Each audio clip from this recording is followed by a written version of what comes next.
Officer Travis Hensley thought he was dealing with just another nobody, until Judge Clarissa Monroe calmly pulled out the badge that turned his whole world upside down right there, in front of half the town. Clarissa never liked to be late. That morning, she tossed on a plain gray blazer over a navy blouse, threw her judge's robe in the back seat, and grabbed a coffee from the little corner shop she liked in Terrell, Texas. Nothing fancy. No tinted SUV. No security detail pacing behind her. Just her and her worn-down '09 Camry humming along the streets. Same as always. Blending in was kind of the point. She liked being seen as a person before a position. She was halfway down Greenway Street when she noticed the cruiser a couple cars back. White and blue. Tailgating her like it had something to prove. She didn't think much of it at first. Habit kicked in, checked the mirror, used her turn signal, kept both hands steady at 10 and 2. But the lights flashed anyway.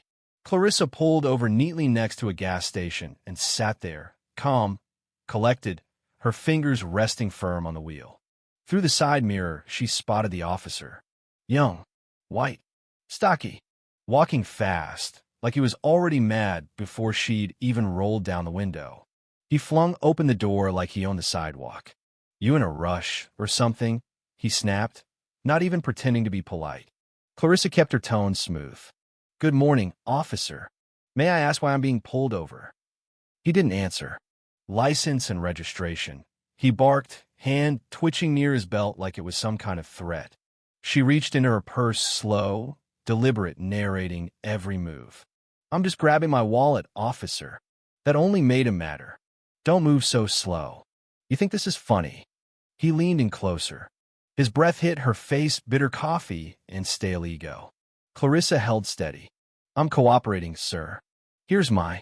Before she could finish, he yanked the door wide open. Out. Now. She flinched but didn't fight. Unbuckled her seatbelt, stepped out slowly. He didn't give her a second to speak. The slap cracked across her cheek like a gunshot. Gasps exploded around them, people at the pumps, folks grabbing snacks from the store, drivers who'd stopped just to see what the commotion was. Her head jerked sideways, blazer slipping off one shoulder. She tasted blood. Time froze. And Officer Hensley just stood there, chest puffed, lips curled, looking like a man who finally got to put someone in their place. Clarissa straightened up, blinking the sting out of her eyes, her face burning hot. But her voice? Cool. Calm. You just assaulted a sitting judge, she said. He scoffed. Yeah, right. A woman nearby dropped her coffee. A guy filling up his truck muttered under his breath. Phones started rising. Fingers scrambled to hit record. And Clarissa? She just reached in her blazer pocket and pulled out the gold badge. It glinted under the hot Texas sun, heavy with authority. State Supreme Court.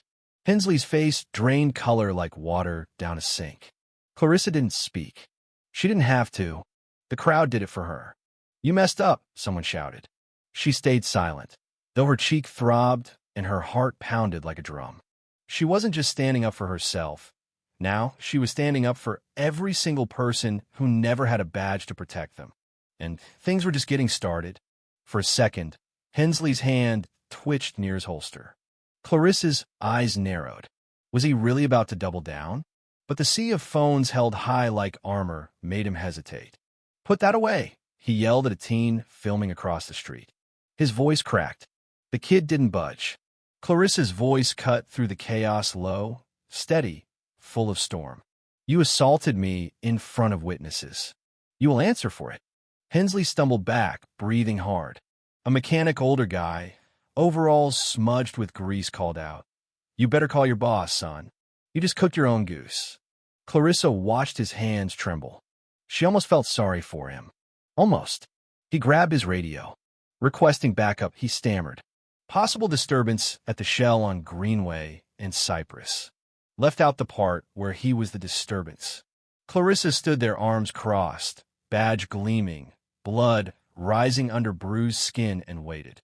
You know who I am, she said, voice cold as stone. You know what comes next. He shook his head, dazed. Didn't know you don't look like a judge. Those words? They hit harder than the slap. A woman holding a toddler stepped forward. What exactly does a judge look like, huh? Hensley ignored her, pacing in circles, blotchy-faced, looking less like a cop and more like a cornered animal. The first patrol car screeched to a halt. Two officers stepped out, Latino man, white woman, hands hovering near their belts, eyes wide. Clarissa didn't wait. Officer Travis, Hensley assaulted me during a traffic stop. You're now witnesses. My name is Judge Clarissa Monroe, Texas Supreme Court. The Latino officer blinked, stunned. His partner stiffened like she'd been electrocuted. You serious? She asked. Clarissa raised the badge higher, letting it catch the sun like a warning flare. More cruisers rolled up, sirens wailing like a guilt anthem. The gas station manager ran out yelling, I got cameras. It's all on tape. Hensley's shoulders sagged like someone poured cinder blocks on his back. Still, he didn't apologize. Didn't help. Didn't even look at her. Clarissa didn't break eye contact. Not once. She wanted to see if he had it in him to own what he'd done. To say something real. He didn't. Another voice crackled over the radio, Lieutenant Reeves en route. ETA, 3 minutes. Clarissa noticed the way the other officers glanced at her, some with pity, others with dread. They knew this wasn't staying small. Not with half the town watching. Not with 3 camera angles and a Supreme Court judge bleeding on the sidewalk.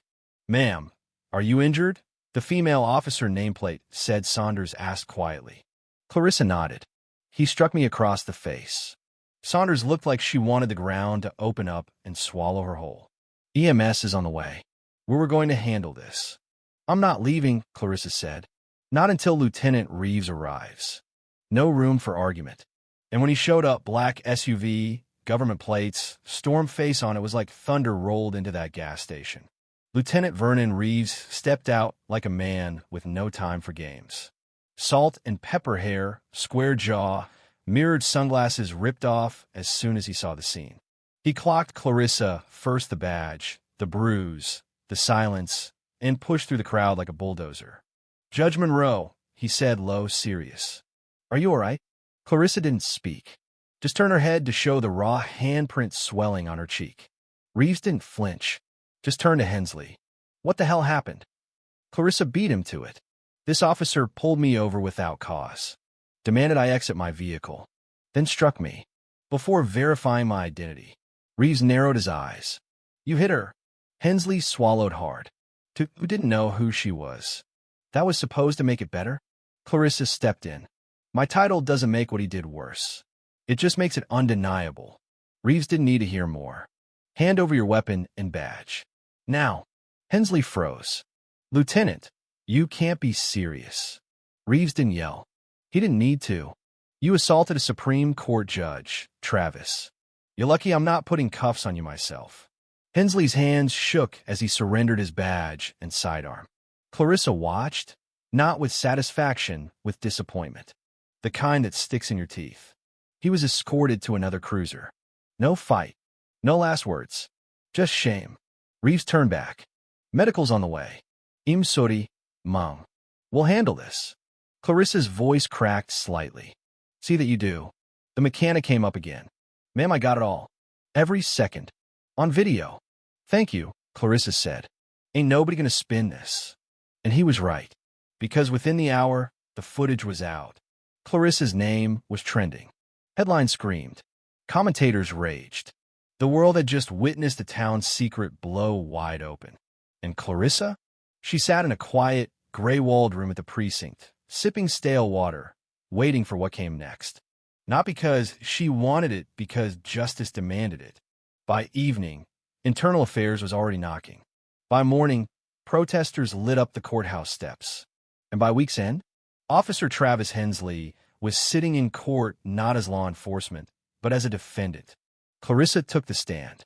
Strong, measured, unshaken. I was treated as less than human because of a judgment made the moment he saw me, she said. My badge didn't protect me. My presence should have been enough. No embellishment, just truth. The courtroom sat in silence. The defense tried the usual playbook: fear, confusion, protocol.